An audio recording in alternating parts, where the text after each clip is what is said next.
What's up again, guys? Welcome back to my channel. My name is Tobey Truestory, and on this episode I'm going to talk about my cyberpunk story, Karma Worm.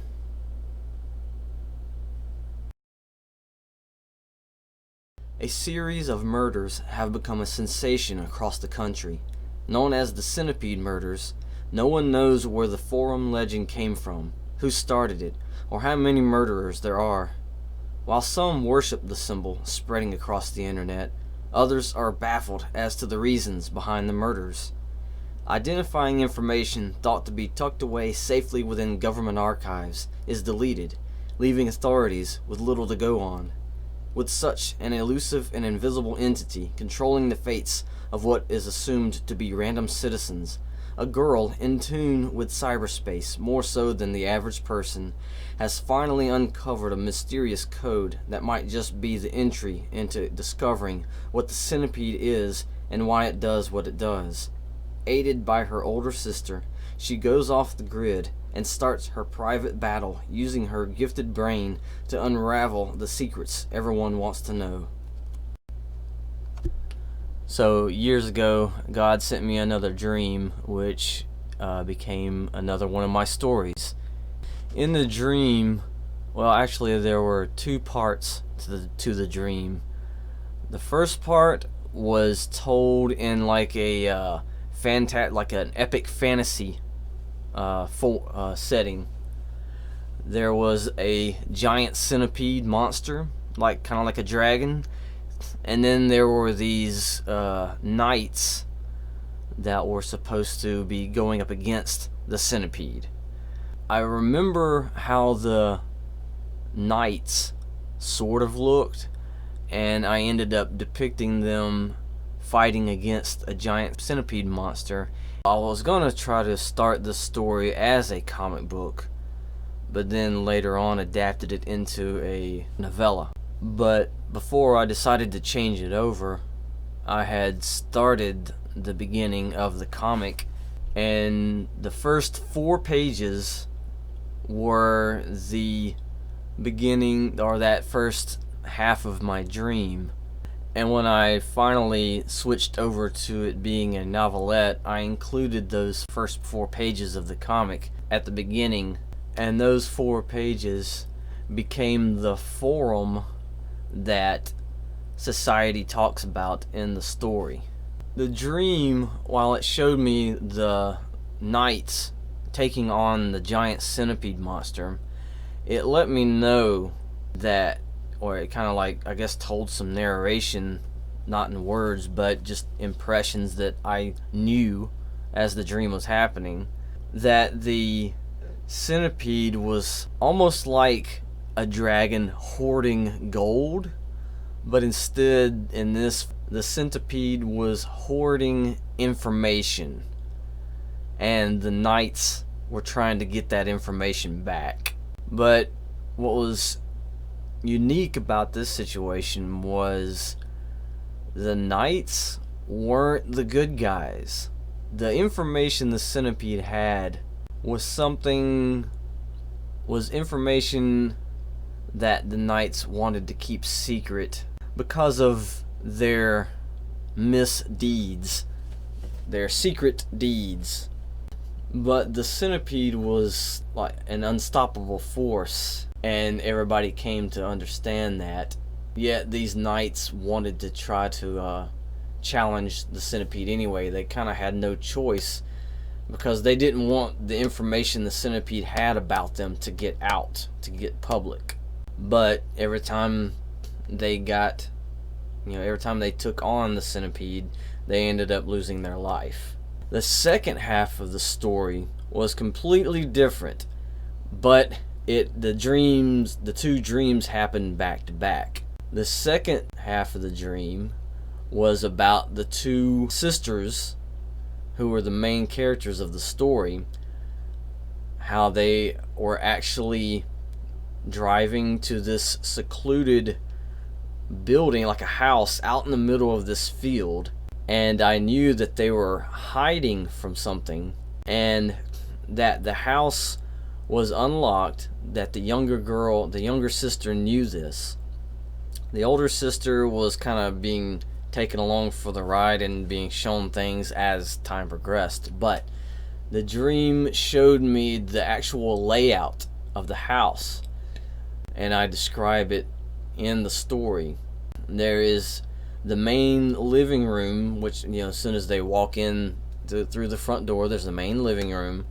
It's completely empty except for the far left corner. There's just kind of like a pile of junk, and the back wall, it has those patio sliding glass doors, and behind the house there is a pool, but of course there's no water in the pool, and the area where the pool is surrounded by a fence, a tall wooden fence. To the left of the living room, there is a hallway stretching to the second half of the building, and I don't remember much about any of the extra rooms that were over there except for one, and it was just kind of a almost like a closet or storage.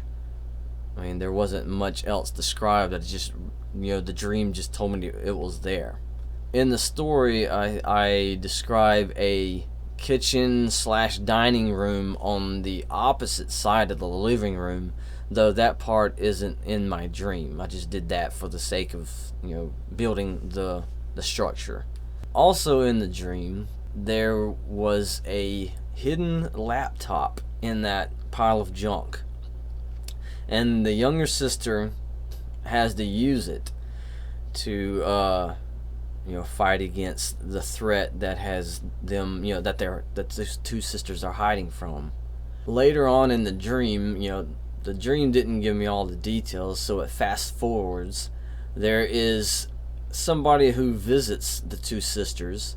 It comes in through the back, through the sliding glass patio doors, and it's kind of a heavy set guy with long hair, and he has this dazed look on his face, and he doesn't say anything either, but he makes use of the laptop that the two sisters have. And then later on in the dream, there is this girl that shows up through the sliding glass doors, and she is wearing a long white dress, and she is the opposite of the guy, because she is like this spastic, almost animal-like girl, and she believe it or not is there to help the two sisters as well.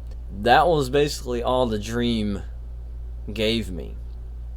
So I took both of those dreams, putting them together. I knew I had to put them together and figure out why the two sisters, or what the two sisters were running from, and how the guy and that girl were going to end up helping them. And since I had the centipede dream to go along with it, I couldn't help but mix that in with the laptop that the two sisters found, and just wholly go like cyberpunk with it.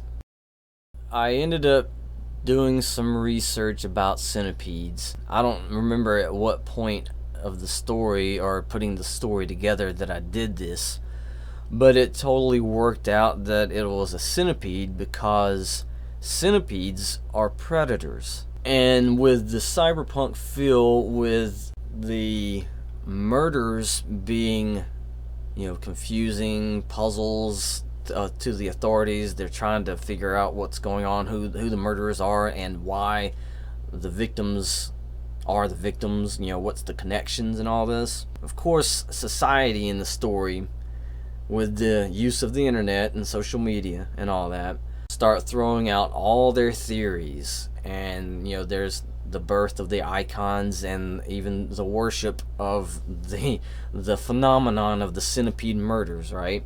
When I started thinking about the shape of the centipede, how it has those two mandibles on its face. Of course, I love things Japanese, so I couldn't help but picture two katana blades, right? So I tied that in, But what was neat with the idea of the centipede being a predator, its habitat was dark, humid, moist like undergrowth. Coming from that, type of habitat or setting, it made me think about the dark underbelly of society where criminals like to hide, of course. If there is a predator lurking where criminals like to hide, well, there is just no place to hide. So if criminals are wary of some entity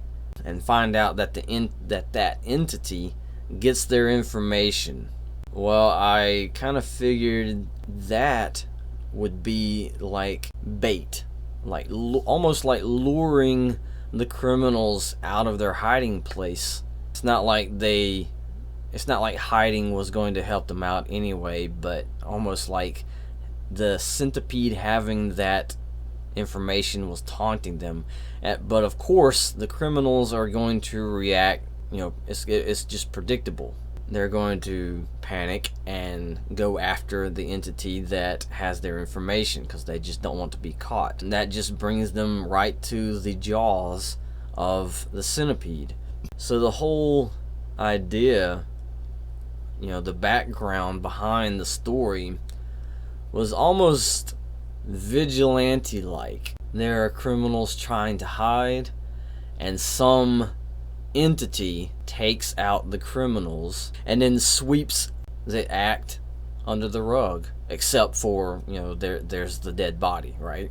That's the only evidence, but that's all that the authorities have to go on, and they just find out that it keeps happening, and apparently there's nothing to stop it because there's no real connection, and the centipede covers its tracks very well. And when you read the story, you'll find out that the centipede isn't just one person, which is very convenient for the idea of the centipede.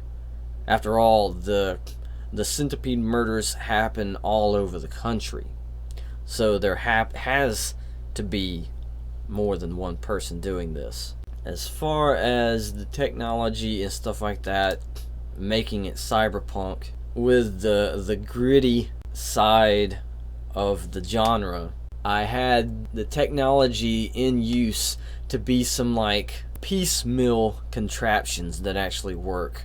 Another thing that was really fun about writing the story was that there is different perspectives. It's not just from the perspective of the two sisters. The build up from that was that the two sisters, were on the run, but the older sister has a boyfriend that is concerned about her and has been trying to get a hold of her. And finally she relents and, gets in contact with him. And of course he gets involved with helping them out, which, there's now two fronts to this battle. And the background to these characters is that, of course, they work at a company that develops software and hardware, which is where the two sisters get their gadgets. But the part that was a lot of fun, I thought was really interesting, was how the unknown guy and the unknown girl comes in to help the two sisters. How does that even happen? And even though the two sisters don't even know who they are, and how the two unknown people act, or why they act the way they do, I felt that it was so they could hide their identity. It's like putting on a persona, acting out their part, and then going on their merry way. They do their part, and that's all that's asked of them.